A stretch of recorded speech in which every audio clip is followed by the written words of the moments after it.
Hello everyone, it's Vitalis. It's a pleasure to meet you again. One day I was playing soccer in a summer vacation tournament. The tournament was a gathering of the best non-professional players in town. About 12 teams played and it was elating.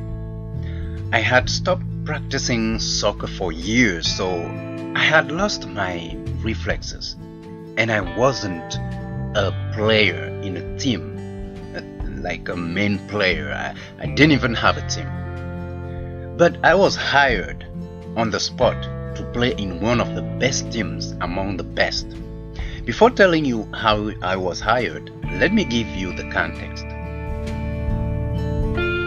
In the beginning of each match, long before the real guys go to the field, some guys that I call entertainers like myself got to the soccer field and played as they could. These guys were either small kids or grown-ups that didn't have a team, didn't have any talent really, or they just didn't want to play. So we got to the field before the main match starts. It was not a structured game, as you can imagine. All that mattered was to kick in the ball and have the feeling of it. That is how I found myself kicking the ball with other guys before the match began. The day I was selected to play the real game, we decided to kick the ball from the corner of the playing field toward the penalty point and see how we could score goals from there. It is easy to understand if you know how soccer is played. This is called corner kick or corner kick. You kick from the corner. You take the ball to the corner of the field and you kick it from there to the center or to the penalty, where the penalty point is in relation to the other goal. If you don't know soccer, sorry, bear with me here. That day, the day I call my lucky day, the ball came from the corner to my direction. I jumped up high in the air with a preemptive idea in the back of my mind. I knocked that ball with my head, and guess what? The ball beat everybody and went straight to the other corner of the goal and then inside the net. I had just scored one of the best goals in soccer.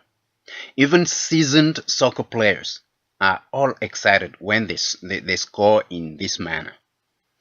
I was so happy. I mean, you can understand it, right? On the spot, like I said, one guy came rushing to the field and offered me to be one of their attackers in the upcoming match. That match was just about to start. Of course, I said yes.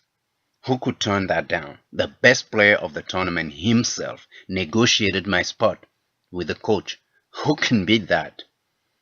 You can see me beaming with joy even thousands of years after the incident.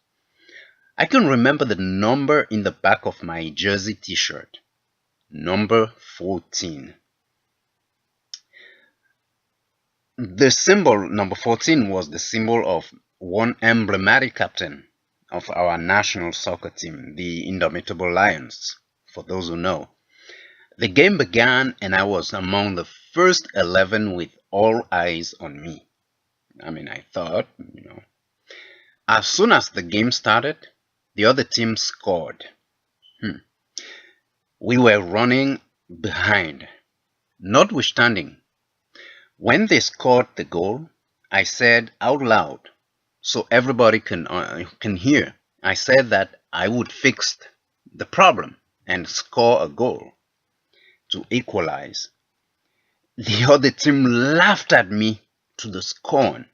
Obviously, they could see that I was a terrible player, so how could I possibly make such a claim, such a daring claim? But I didn't care whether I was good or bad. All I knew was that I wanted to fix the problem, and I had drawn a quick sketch in my mind how I would do it. Well, thinking about it today. I believe I had drawn a sketch in my mind, a plan, but I don't know.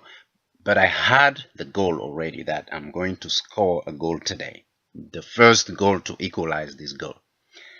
I can't remember how many minutes later, but there came a time where my opportunity showed up. I found myself face to face with the goalkeeper of the other team with the ball bouncing back and forth in front of me. Guess what? I whooped that ball with determination. As you would imagine, I did score that very goal. 1-1 for each team. The other team had one goal, and we had one goal. Let's pause for a moment. Do you remember what the Bible says in Ecclesiastes 9:11? Ecclesiastes chapter 9 verse 11. Ironically, 9:11. I returned. This is what the Bible says. I returned and saw under the sun that the race is not to the swift, nor the battle to the strong, nor bread to the wise, nor riches to men of understanding, nor favor to men of skill. But time and chance happen to them all. End of the verse. Yes, chance and time were on my side, and I took full advantage of them. But I want you to understand that chance may happen to you. If you have no prior preparation to take it up, you will not even notice that the time is favorable to you. Because chance, when the Bible talks about chance, it talks about circumstances, favorable circumstances, or favorable events that happen to someone. It is only the person that is prepared in advance that takes advantage of the circumstances. These last weeks, we've been talking about how to identify the root causes of a problem. The problem being a low self-esteem or self-doubt. Last time, we said that we should look at the issue from multiple angles. We are now going to talk about the fourth and last strategy in the list.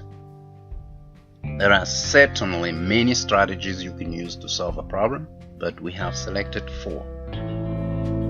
Strategy number 4. Set goals. The only way you can be prepared for when chance and time will happen to you is to set goals, to have goals. If you have no goals, your best chance will go by you and you will not notice it. I scored my goal. And by the way, we won that match. And that was the last match I played. But that's it. I was satisfied.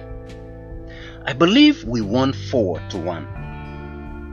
But I gave the momentum to my team. I was probably the most unskilled player among the 22 in the field.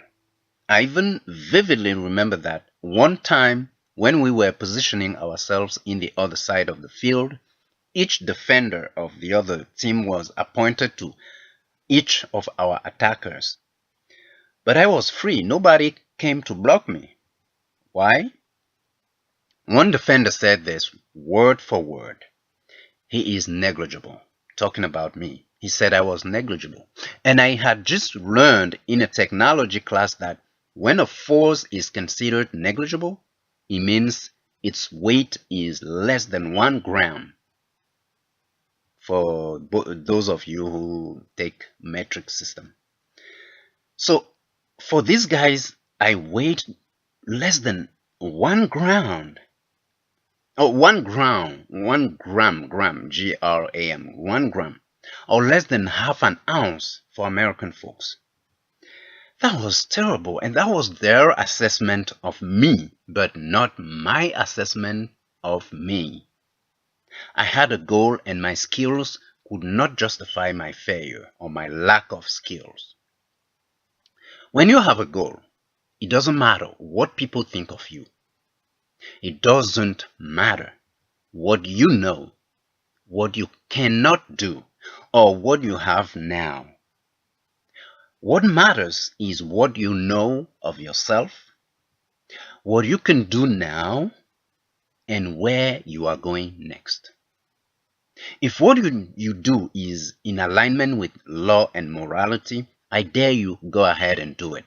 It will produce its effect. Eventually, you will achieve your goal, whichever it is. I hope I said something to you today. Do you have a question, a suggestion, or comment regarding this video?